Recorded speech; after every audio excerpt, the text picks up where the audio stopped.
and today I have a lesson for you on connecting major scales. I'm going to give you some cool exercises on how you can learn maybe some new shapes for major scales, but more importantly how you can attach them and how you can move over the entire neck in a series of major scales in a connection exercise.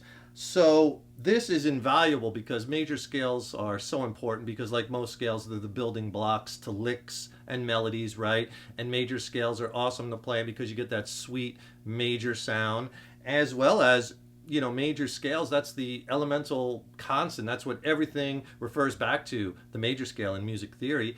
And if you know your major scales across the neck, right, you know pretty much you have a good handle on the modes of the major scale. Then it just becomes all about applications. I hope this starts to give you that fretboard vision, so you could start seeing the neck as one big scale, one big opportunity. Because, you know, so many students, they know like a major scale here and maybe one here, you know, in a couple of positions, a couple of shapes. You want to see the totality of the entire neck, right? And then use those scales as the architecture to build your licks and ideas and riffs and melodies. So let's attack these major scales in the key of C. So we'll be in C major. It's a good key to practice these in because it's the only major key with no sharps or flats, right? So there's no accidentals to worry about. So the notes in a C major scale are just C, D, E, F, G, A, B, C. Right? That's that do, re, mi, fa, sol, la, ti, do.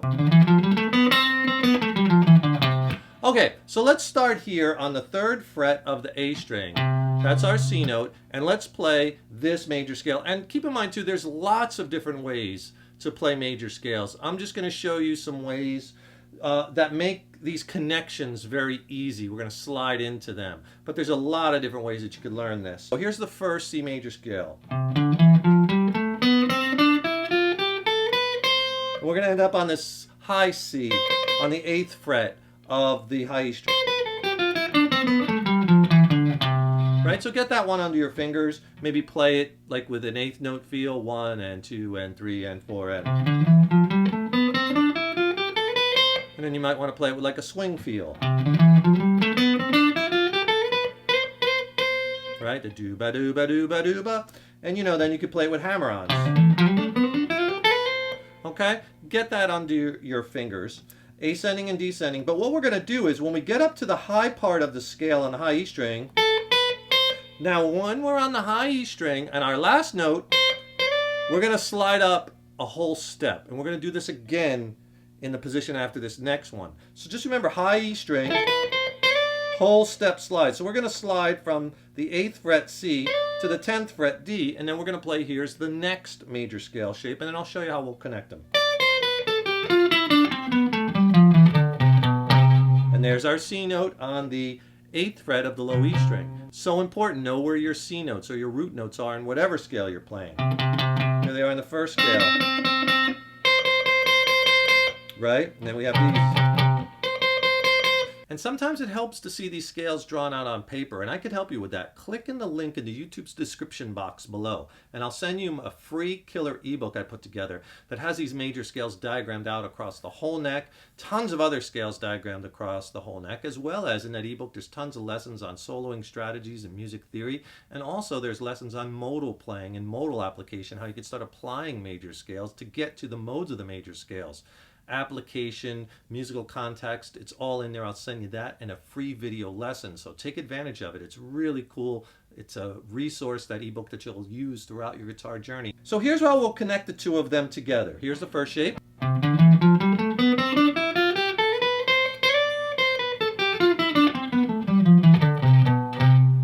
Okay, so when we're on that high E string, whole step slide, 2 frets.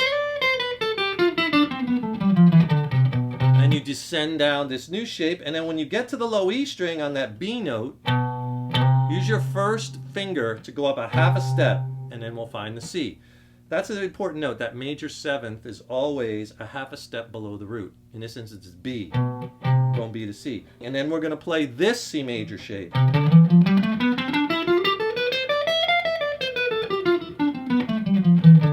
So get that one under your belt, right? So if we connect the 3 of them,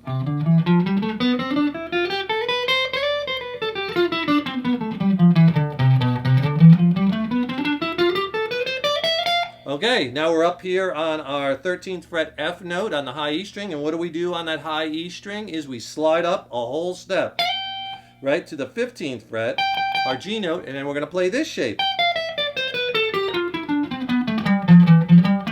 And we're going to end on the C on the A string, 15th fret, right? So again, what you're doing is you're sliding up that whole step.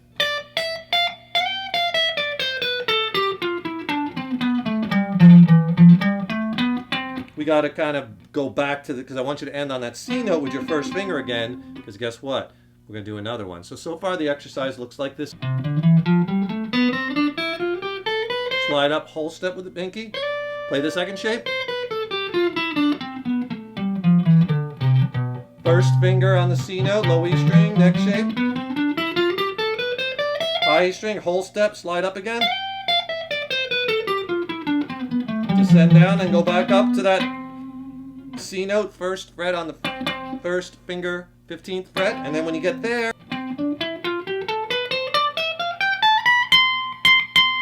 we're going to play this same shape we did first, except it's one octave higher. Remember we were at the 3rd fret?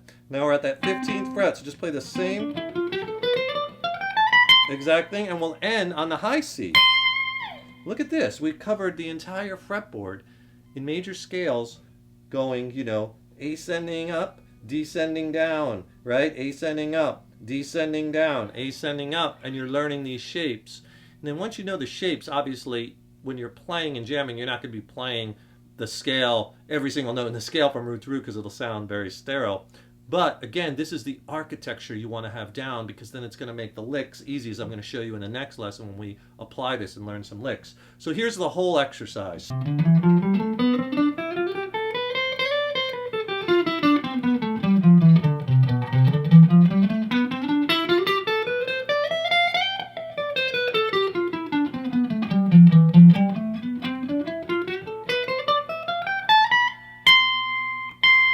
Notice, and on that high C note at the 20th fret. And when you get up to the top of those scales, and you're sliding, you know, slide twice sometimes.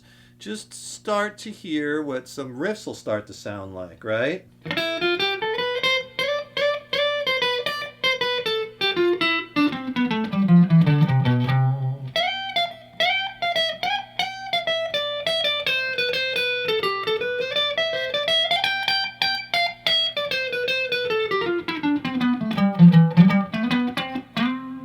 Just to break up the boredom of learning scales, you know, practice them, like I said, with your 8th notes, practice them with a swing feel, practice them with hammer-ons. You could also like practice doing pull-off licks.